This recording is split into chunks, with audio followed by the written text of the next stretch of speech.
اور میرے اسلامی بھائیوں، یہی وہ لمحہ ہوتا ہے جہاں عورت کا دل جیتا جاتا ہے، یہی وہ گھڑی ہوتی ہے جہاں گھر جہنم سے نکل کر جنت کا راستہ پکڑ لیتا ہے۔ اب اس شخص نے بے چینی سے کہا، حضرت تیسری چیز کے بارے میں بھی بتا دیں، تیسری چیز کون سی ہے؟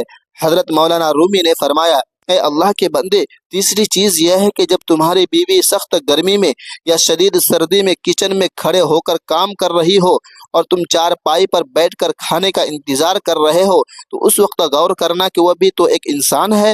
تمہاری بیوی تو ایک انسان ہے جو تمہیں چارپائی پر بٹھا کر خود کچن میں تمہارے لیے کھانا بنا رہی ہے، ٹھنڈے پانی میں ہاتھ ڈال کر برتن دھو رہی ہے، دو گھنٹے کچن میں گزارتی ہے، اور پھر صرف اتنا ہی نہیں، وہ پہلے تمہیں کھلاتی ہے، پھر خود کھاتی ہے، پھر تمہارے گھر سے نکلنے کے بعد پورا دن تمہارے گھر کی صفائی ستھرائی کرتی ہے، تمہارے کپڑے دھوتی ہے، تمہارے جوتے پالش کرتی ہے، تمہارے واش روم صاف کرتی ہے۔ یہ سب کچھ دیکھنے کے بعد پھر خود پر غور کرنا کہ کیا تم بیوی کی تھوڑی سی بات کو درگزر نہیں کر سکتے؟ بیوی کے تھوڑے سے غصے کو معاف نہیں کر سکتے؟ کیا یہ سب عورت کی قربانیاں نہیں ہے؟ حضرت مولانا رومی نے فرمایا، جب تم دیکھو کہ تمہارا گھر تباہی کی طرف جا رہا ہے، تمہارا گھر اجڑنے والا ہے، تم غریب ہونے والے ہو، تم سے رحمت کے فرشتے روٹھنے لگے ہیں، یا بیوی اور شوہر کے درمیان اختلافات بڑھتے چلے جا رہے ہیں، تو اسی لمحے اپنے اندر یہ عادت ڈال لو کہ صبح اٹھتے ہی بیوی کی تین چیزوں پر ضرور نظر ڈالا کرو، کیونکہ یہی وہ عمل ہے جو بکھرتے گھروں کو سنبھال لیتا ہے اور ٹوٹتے رشتوں کو جوڑ دیتا ہے۔ اور جب گھر کے اندر داخل ہوا کرو تو بیوی کی پیشانی اور اس کے ہاتھوں پر ضرور بوسہ دیا کرو۔ یہ بوسہ صرف محبت کا نہیں بلکہ امان، سکون اور یقین کا پیغام ہوتا ہے۔ حضرت نے فرمایا، جو لوگ گھر میں داخل ہوتے ہی بیوی کی پیشانی اور ہاتھوں پر بوسہ دیتے ہیں، وہ دن بدن خوشی کی طرف بڑھتے چلے جاتے ہیں۔ وہ غریب ہونے کے باوجود بھی دل کے امیر ہوتے ہیں، ان کے گھروں میں سکون ہوتا ہے اور ان کے چہروں پر اطمینان ہوتا ہے۔ وہ لوگ یہ جو عمل نہیں کرتے، چاہے وہ امیر ہی کیوں نہ ہو، پھر بھی پریشان رہتے ہیں۔ ان کے گھر میں دولت ہوتی ہے لیکن سکون نہیں ہوتا، کیونکہ یاد رکھو، سکون محبت سے آتا ہے اور محبت احترام سے جنم لیتی ہے۔ تو میرے اسلامی بھائیوں، یہ تھی وہ تین باتیں جو بیوی میں نظر رکھنی چاہیے، تاکہ بیوی شوہر کی دیوانی ہو جائے، دل سے جڑ جائے اور رشتہ بوجھ نہیں بلکہ نعمت بن جائے۔ اگر میں اپنے نبی کی بات کروں تو میرے نبی کی بھی یہی عادت کریمہ تھی۔ وہ حضرت اماں عائشہ سے اتنی محبت کرتے تھے، اتنا احترام کرتے تھے کہ ہماری سوچ وہاں تک پہنچ ہی نہیں سکتی۔ جب میرے نبی صلی اللہ علیہ وسلم کھانا کھاتے تھے تو خوشی پہلے اپنی بیوی کو کھلاتے تھے، اور جب پانی پیتے تھے تو پہلے اپنی بیوی یعنی ہماری ماں حضرت اماں عائشہ رضی اللہ عنہا سے پوچھتے تھے، اے عائشہ بتاؤ، تم نے گلاس کی کون سی طرف سے پانی پیا ہے؟ میں بھی اسی طرف سے پانی پینا چاہتا ہوں۔ سبحان اللہ، یہی محبت ہے، یہی احترام ہے، یہی وہ طریقہ ہے جس سے دل جیتے جاتے ہیں اور رشتے ہمیشہ کے لیے مضبوط ہو جاتے ہیں۔ میرے اسلامی بھائیوں، آج ہم لمبی لمبی باتیں کرتے ہیں مگر چھوٹی چھوٹی سنتوں کو بھول جاتے ہیں۔ ہم چاہتے ہیں کہ بیوی فرما بردار ہو، مگر ہم خود یہ نہیں کرتے۔ ہم نہیں سوچتے کہ ہم نے اس کے دل کے ساتھ کیا سلوک کیا۔ ہم چاہتے ہیں کہ گھر میں سکون ہو، مگر ہم سکون کے دروازے پر دستک ہی نہیں دیتے۔ یاد رکھو، عورت کو قید نہیں کیا جاتا، عورت کو جیتا جاتا ہے، عزت سے، محبت سے، توجہ سے۔ اصلاح یہ ہے کہ آج سے ہی اپنے رویے کو بدل لو، اپنی نظر کو پاک کرو، اپنی زبان کو نرم کرو، اور اپنی بیوی کو وہ مقام دو جو اللہ اور میرے نبی صلی اللہ علیہ وسلم نے دیا ہے، کیونکہ جس دن شوہر نے بیوی کو سمجھ لیا، اس دن اس کا گھر خود بخود جنت کا ٹکڑا بن جاتا ہے۔ میرے اسلامی بھائیوں، کتنے نادان لوگ ہیں جو اپنی بیوی کو جوتا سمجھتے ہیں، کہتے ہیں بیوی جوتا کی طرح ہوتی ہے، جب دل چاہے بدل لو، مگر اصل حقیقت یہ ہے کہ ایسے لوگ خود کو جوتا کی طرح سمجھتے ہیں، اسی لیے بیوی کو جوتا جیسا سمجھتے ہیں، حالانکہ یہی بیوی تاج کی طرح بھی ہو سکتی ہے اگر مرد خود کو بادشاہ سمجھتے ہیں، کیونکہ بادشاہ کے سر پر جوتا نہیں بلکہ تاج ہوتا ہے، اور جس نے اپنی بیوی کو تاج بنا لیا، اللہ نے اس کے سر کو بلند کر دیا۔ میرے اسلامی بھائیوں اور پیاری بہنوں، عورت کمزور نہیں ہوتی، اسے کمزور بنایا جاتا ہے، اور جس دن اسے عزت مل جائے گی وہ گھر کو محل بنا دیتی ہے۔ یہی اصلاح ہے کہ آج سے اپنی سوچ بدل لو، زبان نرم رکھو، نظر پاک رکھو، اور بیوی کو وہ مقام دو جو اللہ نے دیا ہے، کیونکہ عزت دو گے تو عزت پاؤ گے، محبت دو گے تو محبت واپس ملے گی۔ میرے اسلامی بھائیوں اور میری پیاری بہنوں، مجھے امید ہے کہ آج کا بیان آپ کو بہت پسند آیا ہوگا۔ اگر آج کا بیان آپ کو اچھا لگا ہو تو لائک کریں، تبصروں میں اپنی رائے ضرور دیں، اور اس ویڈیو کو اپنے دوستوں کے ساتھ ضرور شیئر کرتے رہیں۔ اللہ تبارک و تعالیٰ